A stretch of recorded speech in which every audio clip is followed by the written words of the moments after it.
Hey guys, what's up? Welcome back to the channel. It's Cynicalex, and today I want to bring you a Scarlet Witch review. But I do have a couple of things that I want to say about the review before I get into the details about it. For starters, although I do have her mostly geared out, I don't have her maxed out completely. I don't have her gear at 20 yet, and I haven't been able to roll a suitable obelisk for her yet. So this is one of the more bare bones and one of the more theory-based reviews that I've done in a long time, and I know you guys may not be fans of that because you can see it as conjecture or as guessing, but I've given it quite a bit of thought. I've played with her more recently to get a better idea of how I feel about the character, and I think my opinion is one that's both valuable and one that I want to share with you guys. So, of course, some of the things that I say may change in the future, but I think I have a pretty good grasp on the character now, and I can make some projections for her value in the future. Now, I do want to say that a lot of people in the community were disappointed with Scarlet Witch upon developing her and getting their hands on her and finally playing her. Her brother, by comparison, is far and away the best native tier 2 speed character. The only as well, but just he's #1 speed class in the speed class altogether. He just eclipses everyone else, and he's just a fantastic character, very fun to play. For double the cost, people were expecting Scarlet Witch to be at least as good as her brother, and the early reports, at least in terms of the value you're going to get out of the investment, are not the same. And I think that has to do with the fact that she's a blast character and with the fact that she's a female instead of a male. And that's not a patriarchy thing, that's just because it's blast male for Extreme Alliance Battle. So one of the game modes that's most heavily criticized for new characters, how well do they do, what's their high score? She unfortunately cannot compete with the likes of Cable and Doctor Strange. She can, however, compete against another blast character who she's inextricably linked to, Jean Grey or Sharon Rogers, for example. And so you're going against heavy hitters like that, and it's going to make it more difficult for you to shine initially. And that's why Quicksilver looks so good by comparison, because he's only having to compete with native tier 1 characters like Spider-Man 2099 and Kid Kazoo, who basically everybody hates for one reason or another. So I think that's why the character has received quite a bit of negative criticism and feedback from the community, but I think there is hope on the horizon, and I want to compare Scarlet Witch actually to Jean Grey throughout this review. And I want to do so for a couple of reasons. For one, because she actually has, you know, a 4-star passive, or a tier 2 passive, I believe, or sorry, an ability in her details page that Chaos Magic that actually helps her against Jean Grey. So that immediately makes her a relevant PvP character. In addition to that, I do believe that her skills more perfectly fit, or they benefit more from the randomness of the AI controller in things like Alliance Tournaments and Alliance Conquest than your typical ABX powerhouses. You know, Doctor Strange has always been so good for Extreme Alliance Battle, but he's traditionally been worse in those RNG AI controlled game modes because you can't have the AI start with the 5th skill, go into the 2nd skill, go into the 3rd skill, use the 4th skill for the iframe. You can't map the skills that way, so Doctor Strange can get, you know, 2 or 3 shotted if he leads with his 1st skill, for example.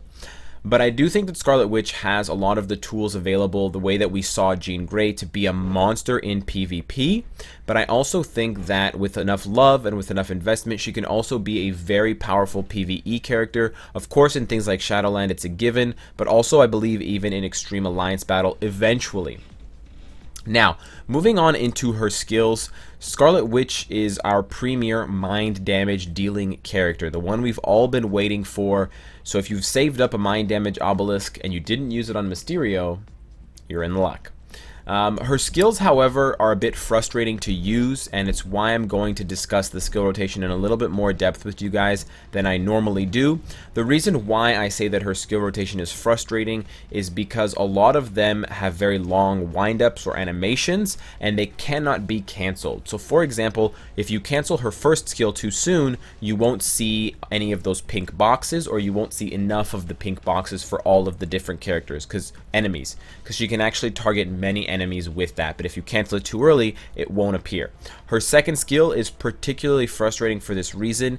It can be canceled at any time, but as soon as you cancel it, the orbs around her will disappear. You have to wait until they actually leave Scarlet Witch. They will spin around her and then they'll start to move. Once they start to move, you can cancel out of the skill, but if you cancel too early, you lose any of that residual damage. Her third and fourth skills don't have that effect very much, and then her fifth skill, if you cancel it, you just lose the rest of the animation. So she doesn't have a lot of lingering skills in the way that someone like Quicksilver does with that fifth skill tornado that he creates, or the second skill tornadoes that he causes, those smaller ones. Unfortunately, a lot of Scarlet Witch's skills you need to see through to the end, and for that reason she's more vulnerable to things like guard break, and you'll see that become relevant a little bit later with her custom gear recommendations. Now, in terms of her actual skills, you'll see that she has decreased enemy mind resistance on a lot of the skills, but the numbers are extremely low. I would not recommend spending gold trying to get these numbers to go up, because as you can see, they don't go up by much from the beginning level 1 to level 6 of the skills. So don't spend your gold there. I think probably the only one to spend your gold on if you want to bump up her skills. The first skill is pretty good for the nerf that it gives the enemy in terms of their all attack and all defense for something like PvP. The third skill is very, very good because it makes the summons that you spawn stronger, and the number does jump by a lot. So at level 4 it's 71%, but at level 5 it jumps to 83%, so that's a 12% increase. Very good. Her fourth skill will give a guard hit, so you do want to rank that up or level it up. It'll go all the way up to 8 hits for 8 seconds, which is the premium one. And then her fifth skill is also one that you do want to level up if you have extra gold, because it boosts her damage for 10 seconds, and you can rotate through this all the time to have a permanent buff of, I believe, 30% mind damage. So similar to Supergiant, very, very strong, synergizes very well with her skill rotation. As far as her skill rotation goes, there's a couple of different ones I want to hit you with. I think the safer one to use, especially if you're going to use her in something like Shadowlands, would be to open with that fifth skill. Again, you need to ride out the meteor all the way to the end to get all the damage and to, you know, see through the animation, and then rotate into her third skill. Her third skill, you can cancel it as soon as you see the clones, because you don't need the debuff of the enemy effects, and once you get the clones, you've got the most DPS out of the skill. The 5% immunity, or the 5-second immunity, is nice, but it's just an extra piece of gravy. After you cancel the third skill, you want to move into the fourth skill, which is those giant orbs that bring down lightning. They have the silence effect, and they deal residual damage. You can also cancel the fourth once you see those 2 orbs, and then you can go into the first skill to apply that debuff to the opponent. You can use the second skill after that. I put an asterisk there because I just don't like the second skill in general. The damage doesn't seem very great. It seems a bit confusing, and sometimes the orbs will just drift away from the enemy altogether and you just lose the damage. And because her skills are on such a short cooldown, I mean, her fifth skill only has a 15-second cooldown. That's 7.5 seconds when at max skill cooldown, and because you have to ride out so many of her skills for their full animation, you're going to get back to that fifth skill very, very soon. Another skill rotation I want to talk to you guys about briefly is one that I picked up from watching a bunch of people on YouTube use her for Extreme Alliance Battle. I wasn't able to test her, and my testing wouldn't have been very good anyways, because I don't have her obviously all geared out. I don't have a damage proc, mind damage obelisk for her, but it would probably start with the fourth skill because it has residual damage that will allow you to tick the proc from your obelisk to trigger. Something like similarly with Sharon Rogers' fifth skill, how it ticks with the fifth skill, or Jean Grey's fifth skill with the tornadoes. You want something to start off your skill rotation that's going to trigger your obelisk. Then you want to move into her most damaging skill when your obelisk procs for the most damage, and that would be her fifth skill, and you want to ride that one out all the way to the end. And then you want to probably do the first skill because it has the most AoE, believe it or not, with all the little boxes crushing all the little robots. And then you'd probably want to finish with the third skill, get those clones out, and then repeat that process over again. Because the obelisk is going to be on a 7-second timer, and because her fifth skill is on a 15-second timer, which is 7.5 seconds when you get down to max skill cooldown, you can pretty reasonably time that with your proc if you have, you know, good metronome-like skills, and you get lucky with RNG that the proc doesn't drift away too much. We're not going to talk about her gear too much, except from the fact that she has a lot of native HP. I do want to bring that up for PvP purposes because I do think that it's meaningful. One example I can give you that's very topical here, you can see that my Scarlet Witch is very under-geared overall, and she has 22,300 HP. By comparison, her brother, who is maxed out on his gear, he's got an ISO set, he's got an obelisk, he has only 22,300 HP. So he has actually just a little bit more HP than her, which means that when she's all geared out, she's going to have more HP than him, close to 25,000, which then can be cranked up over 30,000 with the right ISO set and obelisk. So I think that's a pretty good indicator for her viability, at least as a PvP threat, especially given all the things I've already mentioned about Jean Grey. Now, as far as her Uru goes, I don't have the Uru slots available because I haven't upgraded them yet. Obviously, they have to get to 20 first, but I would imagine that her Uru would be best slotted for energy attack for the first two, and then I would recommend, especially if you want to go for PvP, I would recommend obviously HP for the next two, which synergizes with the HP that I just mentioned compared to Quicksilver, and then either ignore defense, skill cooldown, or crit damage for the fifth Uru. However, if you wanted to go for Extreme Alliance battle scores with her and you didn't want to use Sharon Rogers or Jean Grey or Cable, it's a long list, then you'd probably want to go with energy attack, crit rate, and crit damage for her Uru, and just balance out which one you need more of depending on what kind of obelisk you get and depending on your cards and what that favors. As far as the ISO 8 set goes, I rolled Binary Power. I do think that either Binary Power or Drastic Density are the best defensive or PvP sets for her. I think that Drastic Density is a little bit better than Binary Power because although this one has recovery rate and max HP, which synergizes with her heal on her 4-star passive, which triggers whenever she uses Hex, it's not as good as the ignore defense that you get from Drastic Density. And Drastic Density also gives you max HP and all attack, which is nice. In addition, of course, if you wanted to go for PvE content, especially if you want her to clear Shadowland stages quickly, you want to go for something like Power of Angry Hulk or Overdrive, but good luck rolling that. As far as the IS or custom gear goes, I obviously don't have one. Mind damage is a very appealing stat to try to roll as the primary one on your obelisk, but I don't think it's the most efficient use for the character.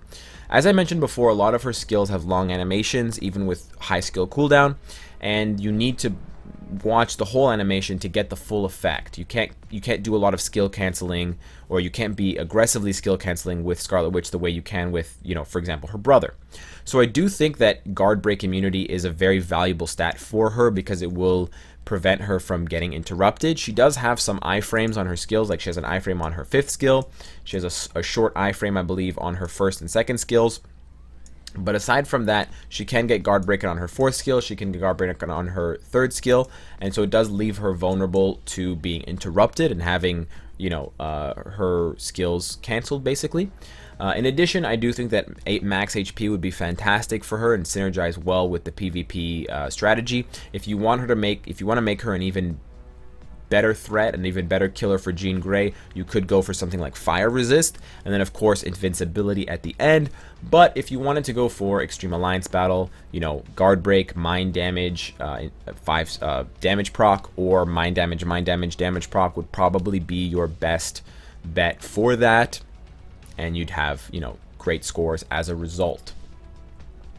Finally, I want to talk just briefly a little bit more about her skills. When you watch her and you watch how she deals damage and how she kind of runs through her skills, you'll get the impression that a lot of her skills have a lot of impact. So you have to wait and you have to cancel through them, but a lot of each skill has a very massive effect on the game in one way or another. Either they apply a guard with debuffs, or they give her a huge boost to her damage, or they summon clones and they give her immunity. Each one of her skills has a massive utility behind it, very much so like Jean Grey. By comparison, Quicksilver is a great character, but a lot of his skills, you can see it's just text. And, although he's a fun character to use and he deals excellent damage and he's very good for PvP, I can't deny that, you also have to recognize that he is primarily valuable for the the way that his 4th and 5th skills are constructed. His 5th skill synergizes very well with his tier 2 passive because of the pierce that happens. Or sorry, not tier 2 passive, his 4-star passive. The pierce effect is more valuable when you have a skill that hits many times, because each hit of that skill has a 70% chance to pierce, whereas if you just have one punch that deals all of your damage, you're betting that that punch is going to pierce, because if it doesn't, you just lost 100% of your damage. But Quicksilver in this case can consistently deal damage, and even if you have immunity up, you'll take so many chip damage from that 70% chance, basically a little bit more than 2/3, that he's still gonna wear you down. But his first skill, his second skill, they're pretty vanilla. They don't really do much. You can kind of skip them in certain situations. The third skill is good for the buff, it's good for the heal, but it's really that 4th and 5th skill combined with his guaranteed dodge, combined with his ignore dodge, that make him such a potent threat. Scarlet Witch, on the other hand, she has a weapon on every single skill. Every skill has value to it. You know, if she opens with the first skill, massive debuff on the enemy with a bind. If she opens with the second skill, mind resistance down. Third skill, there's always a weapon coming at you, very much like Jean Grey, very much like Cable as well. So I think that makes her uniquely suited and better suited for something like PvP, especially Alliance Tournaments and Alliance Conquest, because it's kind of like the Captain America effect that we talked about. Captain America has a very flexible skill rotation. You don't need him to open with a certain skill to be successful. If Quicksilver opens with his first skill, there's no crowd control effect there, there's no heavy damage, and there's no iframe. He could get killed in one shot by an enemy, especially a combat type that has the advantage, if he opens with his first skill. Not to mention the fact that he's immediately weak to someone like Luke Cage. In addition, Scarlet Witch also has Reflect. Whenever she uses Hex, her third skill, she gets 7 seconds of energy reflect, which is extremely powerful for PvP. We know it's one of the staples of PvP characters. It's what made Destroyer a character worth investing in the first place. So I feel as though she has one of the most complete kits in this game. The only thing she's basically missing at this point would be Revive, but we can't have it all. As far as where you can farm her, obviously you have to get 20 bios from the world boss missions. Once you get to 20 bios, you're going to have to use Black Antimatter and Chaos Nordstones to rank her up. She costs as much as Thanos and Odin and Dormammu and Doctor Strange, so be prepared to invest heavily in your gold and heavily in your resources if you want to get her. But that is the rundown of the character, the review. If you want to catch gameplay of her, you can hit me up on Twitch and ask me, and I will play whatever game mode I might be playing at the time with her if I haven't already used her.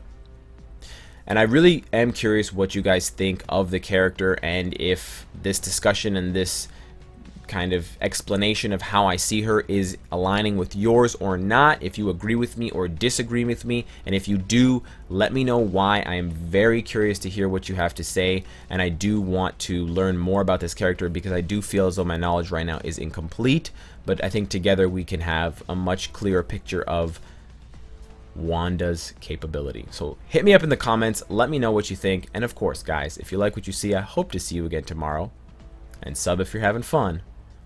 Take care.